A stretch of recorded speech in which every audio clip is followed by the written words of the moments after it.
day of my life sa batang kindergarten, day 51.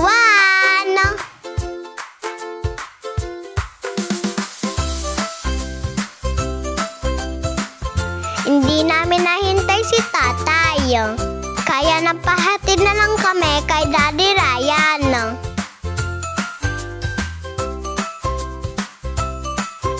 Medyo late na ako dyan, pero umabot naman. Saktong pumasok ako, mag-uumpisa na. Pinapasok na din ang mga mamis. Awarding, kasi sa classroom namin na yon. Eyes to see, nose to smell, tongue to taste, ears to hear, hands to touch, lucky you, lucky me, thank you God for making me. Lagi magkasama, kami natutulungan sa hirap at ginawa. God said, I love you. 1, 2, 3, go. God said I love you And He made a flying bird. He made a flying bird. He made a flying bird. God said, I love you. And He made a flying bird. He made a flying bird for I fish. God said, I love you. And He made a swimming fish. He made a swimming fish. He made a swimming fish. God said, I love you. And He made a swimming fish. He made a swimming fish for us. God said, I love you. And He made a flying bird. He made the butterflies. He made the butterflies. God said, I love you. And He made the butterflies. He made the butterflies for us. Twinkling star. God said, I love you. And He made the twinkling stars. He made the twinkling stars. God said, I love you. And He made the twinkling stars. He made the twinkling stars for growing trees. God said, I love you. And He made the growing trees. He made the growing trees. He made the growing trees.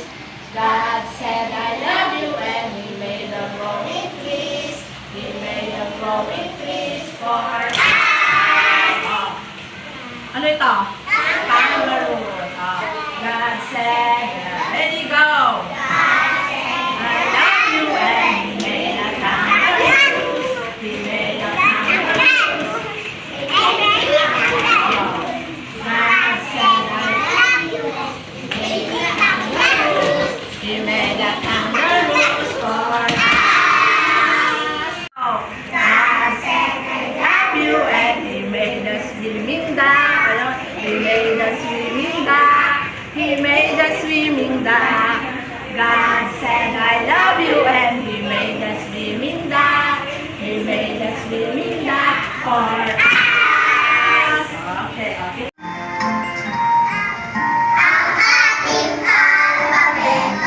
Kaya nyo na yan.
Pagandahan ng pose dyan. Feel the beat. Feel the music of Negros Moments Club. Ang award po niyan na Ice Skin Purified Igor Beaver Award, Perfect Score Award, and then Perfect Attendance Award. Wala po kasi siya absent. O the first quarter. Ay, umuulan, taltalo daw yung pagda. Papasok siya. Ulit ka na.